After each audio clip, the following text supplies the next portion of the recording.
Hello and thank you for joining us. You're listening to a We Do Talk with David Jaques. Welcome to this week's We Do Talk.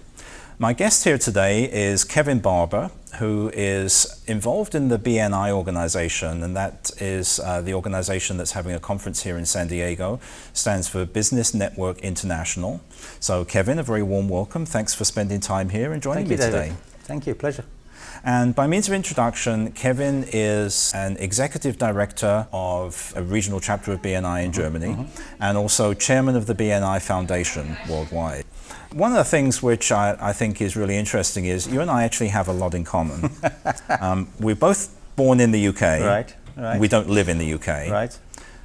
We both have backgrounds in finance and CFO. Right. And we've done CFO work and trained as accountants and those sort of things. Yeah.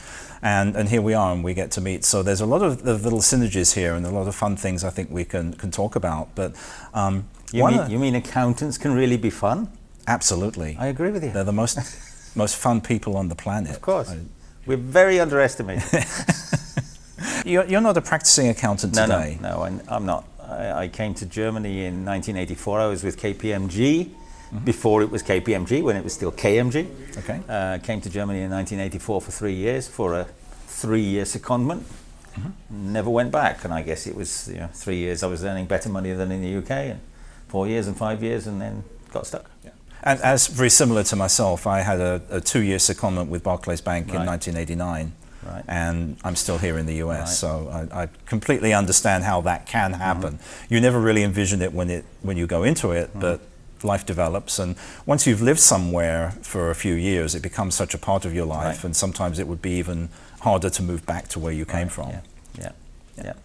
So you continued in your financial work, and you stayed in Germany doing that for some time, and then when did that change for you? When was the shifting point? When did the BNI part come? Yeah. Well, I was with, as I say, KPMG for 4 years in the UK, 4 years in Germany. Everything seemed to be 4 years when I had a job. And I applied for loads of jobs, as you do when you're younger, and I never got one. All the jobs I got were people saying, how about you working with us? And I didn't realize there was a pattern starting. Yeah. It was people asking me to work for them. It was not me applying for jobs. And in 2004, I discovered this organization called BNI, where you can join, you can become a member, and people from other professions, each profession only one time in this group, will help you develop your business, will help you get more business. And I thought that must be the greatest thing on earth. All you got to do is go in and help people to get more business, and they're going to help you back. That's how it started. So it was 2004, and there was a few stages in my career before that, but this is the longest one, and it's now 17 years. Yeah. And was the business you were in still accounting at that point? No, I left accounting. Accounting was always, you'd go in for the annual audit, and you knew what the CFO was earning, and you knew that the CFO couldn't get the financial statements completed without you, because you knew a little bit more, but he was getting paid 3 times as much. So when the first opportunity came, I got a bit frustrated in Germany because I was alone in Germany as an Englishman, and I couldn't sign because I didn't have the German qualifications. Right. So at one point somebody came along and said, would you like to work on this side? Yeah. And I turned into industry. I was in industry for a while. I was the CFO of one of the biggest portable toilet companies in the world.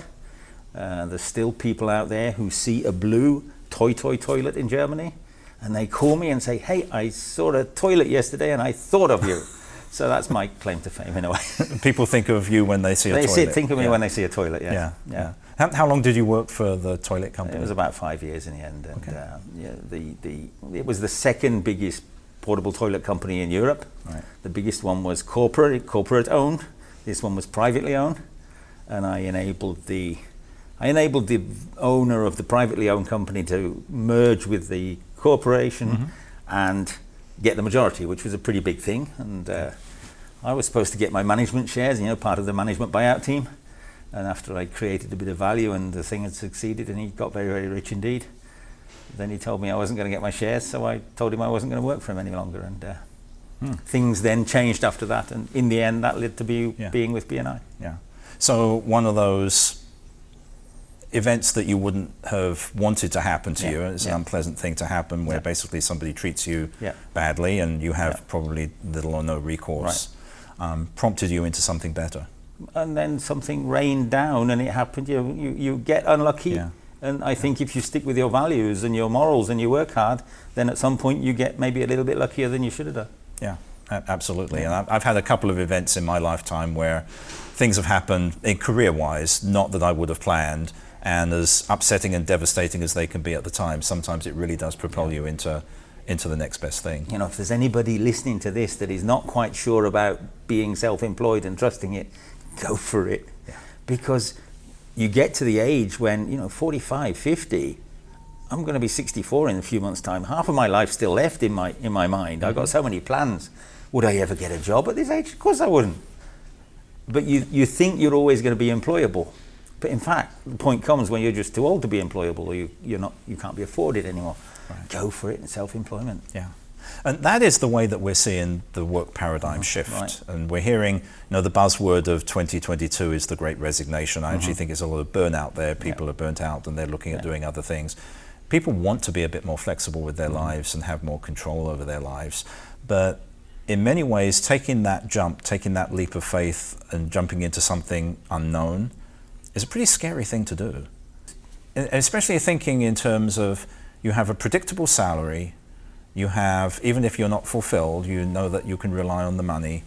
Here in the US, health benefits is a big one. If you're employed, you probably have a company-sponsored health benefit plan. If you lose your job or you quit your job, you're going to lose that. So it's a big thing to have to then take on something new and to be that independent. The idea is great, but sometimes putting it into practice is difficult. So from your experience of what you've done personally and what you've seen through the BNI organization, if somebody has a great idea, they're feeling unfulfilled in their job, what would be your recommendation to them? Obviously, personal circumstances play a role, family, health, all those things play a role. But this feeling that there is job security in a corporate job, to me, it's not there anymore. Right. There are countries where it's really not there from one day to the next. There are countries where you have a little bit more security, maybe in Europe, but that can be 3 months, 6 months, it's gone. There is no security anymore. You might get a little bit of a termination payment, but we're all living longer. I think you have to go for it. And I would not swap self-employment for a minute. You work more, but you work for yourself. Your customers give you feedback and tell you whether you have a business, not somebody above you trying to save his job and treating you unfairly but not wanting to because of his situation or her situation. So I think self-employment is the right way to go because your own work supports your own family. Of course it's scary, but nobody ever achieved anything without moving outside their comfort zone. What is it they say? Everything worth having is just outside your comfort zone. Yeah, and just taking that little step outside will take you hopefully a lot further outside, and then you can look back on. So you've lived in Germany now for more than half of your lifetime, yes. A good chunk of your lifetime. Yes. Is your wife German? No, my wife is Filipina. I met my wife when we had a request for a joint venture in China for the toilets. And I thought, how can you decide a joint venture on paper? You have to go. So I went to China, came back, and I thought, I've never been to China before, so I'm not just going to fly to China, I'm going to fly back and flew back via Bangkok, Dubai, Frankfurt, and stopped in Bangkok and stopped in Dubai, and met a flight attendant on the first Emirates Airlines flight I ever flew on. Really? On the way from Bangkok to Dubai, who wasn't my wife, but then one day, a year or so later, introduced me to my wife. So my wife is Filipino. I've got two half British, half Filipino kids born in Germany. So we're a little bit of a mixed bag. And my daughter, for a while, she said, I don't like that. I want to be able to say, my friends say, I come from Milton Keynes. Where do I come from? I come from, well, I was born in Heidelberg, and my mum's Filipino and my dad's English. It was a bit of a burden. But I think they call themselves now third culture children, because they were born in one country but two different parents from different countries. But I think it's a wonderful thing to have. Well, it's a great perspective for them because they basically got three cultures that are not foreign and not unusual, and that they can relate to. It makes it a little bit difficult when you're younger, but I think it opens so many opportunities later in life. And as often, it's the attitude question, isn't it? Are you going to see the bad side of it, or are you going to see the good side of it? Right. Yeah. That sometimes changes as life goes on as well. Yeah. So does your family travel to the Philippines very much? My family is in the Philippines at the moment. In 2016, my 15, then becoming 16-year-old son got spotted standing in a queue at a concert of Filipino artists in Germany, and ended up on the Filipino version of Big Brother, which was not expected and not planned. And I tried to talk him out of it for a while, because Big Brother doesn't necessarily have the reputation that you want your young children to go in. Right. The Filipino version is very family friendly. Still very, very hard emotionally, but family friendly. No broom cupboards and sheets and alcohol and bad words. Right. And he was in that for a total of 23 weeks. Wow. We thought he was not going to survive in it, but he survived in it for 23 weeks and never came home. Really? So he's been in show business or entertainment or whatever you like to call it for the last 6 years, and that means that they're in the Philippines and I'm in Germany, because the last 2.5 years COVID has meant that I really couldn't go backwards and forwards. So Yeah. you know, in 2016 I said see you next month, and it's now 2022 and I still haven't.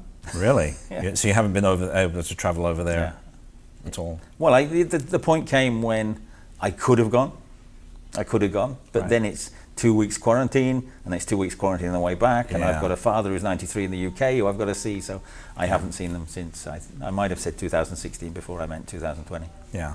Wow. But soon. Yeah. Travel is definitely opening up again. I've had a couple of trips to Europe myself in the last few months, and it's been much easier to travel, which is good. I'm seeing people this week. You see people like our project assistant within the foundation, Lauren Strange.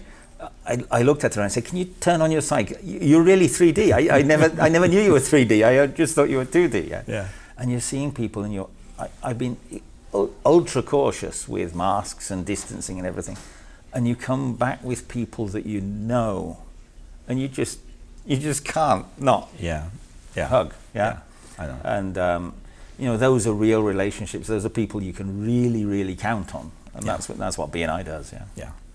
And also the BNI Foundation, which is a great organization. I talked to Ivan Meissner earlier on, and he told me a little bit about it and the work that it does with children. But what exactly is your role, and how involved are you? Well, Ivan set up the foundation together with his late wife Elizabeth in 1998, I believe it was. And in 2017, I was asked to become the chairman of the BNI Foundation. I've been fairly internationally visible and active in this organization. And I was really given the chance to go out and play with what is now 286,000 business owners. If somebody gives you the chance, I want to make an impact in the rest of my life. And if somebody says, would you like to go and play with 280,000 business people and see what you can make of it? How can you say no? And one of the key things was that we said, anybody who donates to the BNI Foundation, 100% will go to children's organizations, not 98 or 94 or 82, because we're very, very efficient, 100%. Because if you're going to give me $100 and I'm going to give 98 to the charity, well, why don't they just give $100 to the charity? What do they need us for? And I joined BNI when I was 47 years old, and BNI is a relationship-based organization. We live the motto, give us gain. If I help you, you're probably going to want to help me. Probably. Certainly if I help you twice, you'll want to help me. It's like when we go and have a cup of coffee. We have a cup of coffee, I buy the coffee. It was nice. So we have another meeting next week and you don't offer, so I buy the cup of coffee. If you don't pay by the third time, I'm probably not going to have another meeting with you. Yeah. And it's the same way of doing business. If I help you, you're going to want to help me. And that's how we've developed the organization. And I learned that when I was 47. BNI is about working together, not working against each other. Yeah. But you don't get taught that when you're young. Right. When you're young, you get taught to be the best, to be strong. You don't get taught to help your fellow students to become more successful. You get taught to become more successful yourself. And that's not a fault of the teachers. The teachers do great work, but the system is difficult. You can't fit everything in. And that's why I believe that young people these days really need to know that the future is theirs, and we need them just as much as they need us. And if they work together, we're all going to be more successful. Children are 100% of the future, as I'm sure Dr. Meissner said. They are going to be our suppliers, our customers, our staff, our police, our doctors, our neighbours, our leaders, and they're going to have to sort out the problems that, with respect, you and I have either caused, ignored, or simply been unable to solve. And the world does have a few problems, and our feeling is that young people working together are the solution, rather than young people pushing each other out of the way. Yeah. And as I see the last couple of years, you know, it was very difficult for young people as a result of social media. There's lots of loneliness because of the social media trends, and the COVID time has made it even harder. There's a lot of young people out there who really, really, really need mentoring, and we need to listen, and we need to offer and understand. I used to say to my son, get off the phone. But when I talk to his fans through social media, I'm talking to them on their phone. Yeah. So, well, what's wrong with that? Yeah. So you're talking to somebody else's son or daughter. I'm talking to somebody else's son who's saying, get off your phone. But Daddy Kevin is saying it's cool to be on your phone. And when you talk about age, and I absolutely agree with you that young people should be given every opportunity, everybody should be treated equally. Sadly, that's not the case because there is inequities within the world, but the extent that we can make it better for everybody, that's work that we do that is good. But as we age, and you know, you and I are a very similar kind of era, that I do believe that it's never too late. It's never too late to try something new, and it's never too late to put your toe in the water of something and again get out of that comfort zone. Yeah, that's right, and it's never too late to try and make a difference. Right. You know, I'm still part owner of my business in Germany. That doesn't make me rich, but it pays the basic bills. I sold the majority of it 2 years ago. And my father says to me, so you're doing this foundation stuff, you don't get paid for it, do you? I said, no. He said, well, why are you doing it? I said, well, it's important, it makes a difference. I believe that every time you can make a child smile, or a child learn something, or a child feel safe, or a child feel respected, that it makes the world a better place.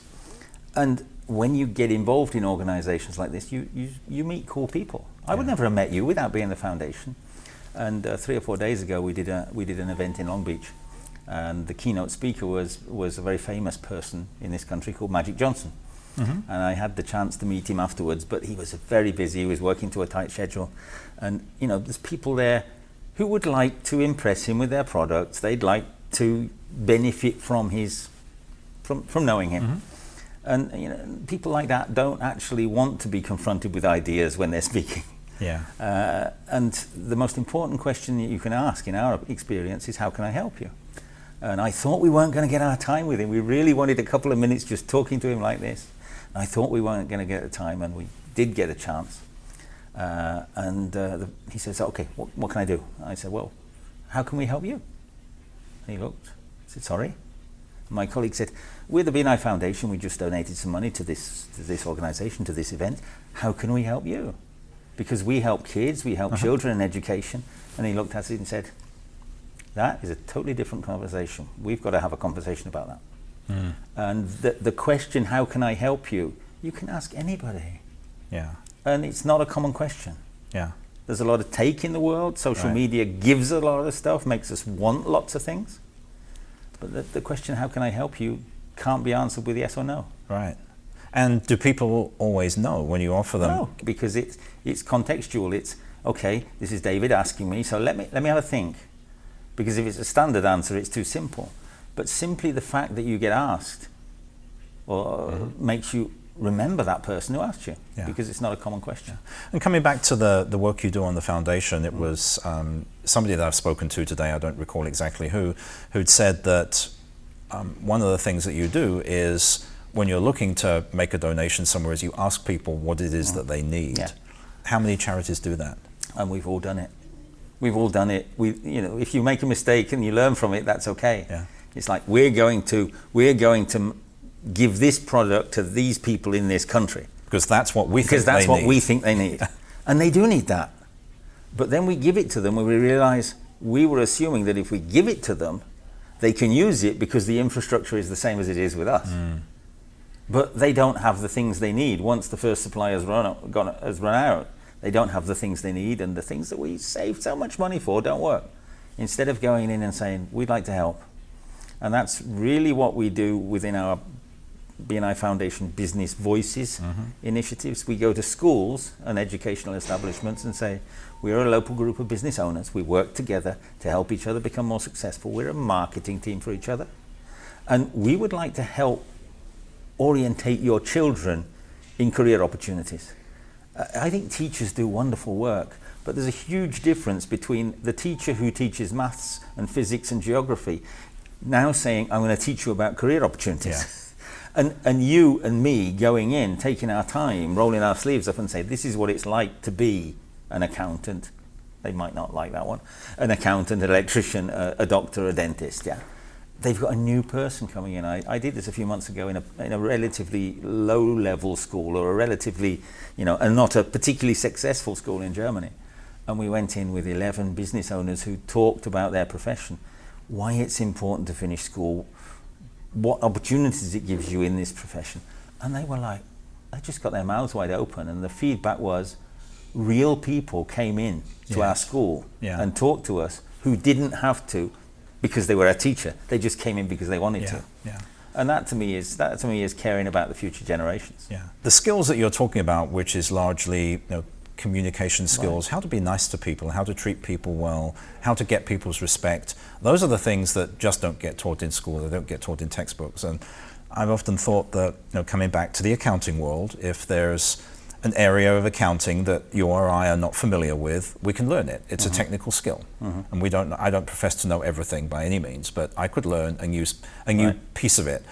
A lawyer who's not familiar with a particular area of the law, a doctor could learn a different discipline within medicine. Those technical skills, if you're talented and knowledgeable in that way, you can go and learn them. But what you still don't get taught is those people skills.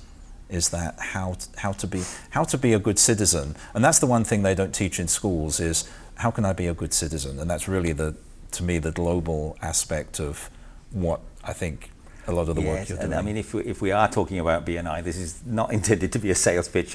It doesn't have to be BNI, it can be any networking organization.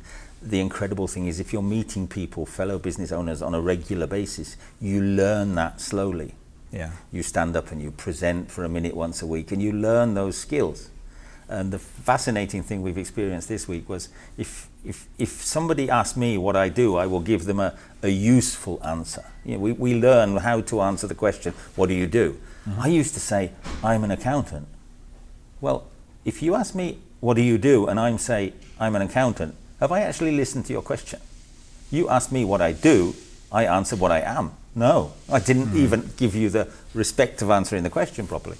And the number of people that we talked to earlier this week at a different event who would say, I work for Ford, I work for Satellite.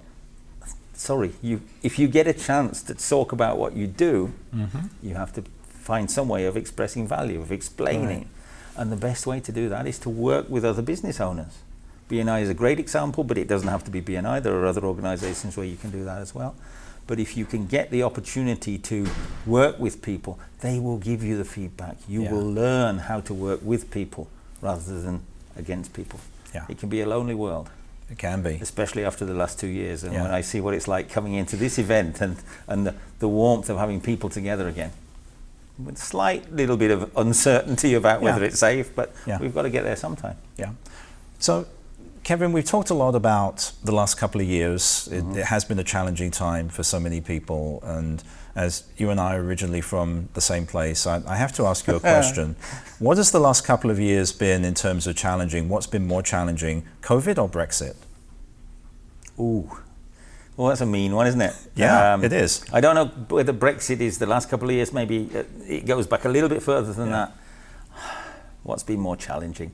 I guess COVID has been more challenging for me personally, because it's had scariness, it's had health issues, it has worries about family. My dad's 93, he's in the UK. If you told me 2 years ago that 170,000 people would die and they'd be over 80, then I would have thought he wouldn't be alive. Yeah, so that's been more challenging. I just don't get Brexit. No, I just don't get I don't it. either, it's just, to me it is. To me, the current situation, whether we've got the geopolitical situation, whether we've got the international health situation, the last thing you do is separate yourself from a union. And I just don't get Brexit. Yeah. I did become a German citizen. We're very, very lucky in Europe that the Englishman in Germany for 35 years could apply to be a German, so he can go through the short queue at the airport, not the long queue. Right. And so I have both passports, and I'm eternally grateful to the German government for saying, yes, you fulfill the criteria, we're going to let you be German, because I guess I am after that time. But Brexit to me is just absolute madness. Yeah. And shouldn't have happened. There should have been mechanisms. Anybody can say vote. I mean, the vote was fine. We promised the vote, so that's fine. But there should be mechanisms for saying, hang on, are we making the right decision? Is it right? Is it? It's a big decision, and I don't think we should have done that. But fortunately, I have my network, and it's all over the world. Yeah, yeah. So that, if you've got a network of people all over the world, and I guess I probably know 50 or 60,000 of them, then it makes life a little bit easier. But it really comes back to exactly what you were saying earlier on, of life is better together. Yeah. We are social animals, we kind of need each other. And I mean, sure, there's been animosities between different nationalities for years, generations. There always will be.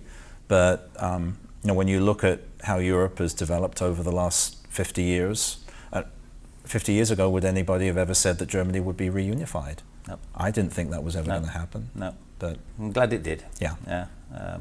Still proud to be British, but pretty proud also to be German. And the thing is, I said I'm going to stay in Germany until the English beat the Germans, because the Germans are lovely people, but the first time they beat us, they were horrible. They go, we beat you. And I said, I'm going to stay until we win. And for 37 years, that was a joke. And then we won last year. But it's too late to go back now. Yeah. So I'm very happy to be where I am. I'm very happy to be in this organization. Very happy to be talking to you. Yeah. Thank you. Same here, Kevin. Well, thank you so much for sharing your thoughts with us. All the different things that you've done, and different initiatives at BNI, and some of the stories. It's been really a pleasure to chat to you today. So many thanks. David, how can I help you? I'll let you know. Thank you. I guess some contacts, that's the way to help. That's the way we help each other. Well, keep in touch. So. Kevin@bni.com. Okay. Yeah. Got it. Well, that was going to be my next question. How can somebody reach you? So you've just... Well, I think Kevin@bni.com is the best address. Kevin, as Kevin Home Alone, @bni.com. That's obviously my BNI address. But that's where I connect people through. So, people who need contacts in different parts of the world. Yes, we have to build trust first. Of course we do. But that's the path. And anybody who's interested in learning more is very welcome. Okay. And if anybody needs help, Kevin's your man. Yeah, and I'll pass them on to you. Thank you so much, everybody, for watching. I hope you enjoyed this video. Please feel free to leave your comments below. And until next time, be well, be happy, and go connect some people. We upload a We Do Talk every week. So if you enjoyed this one, please subscribe and leave your comments below.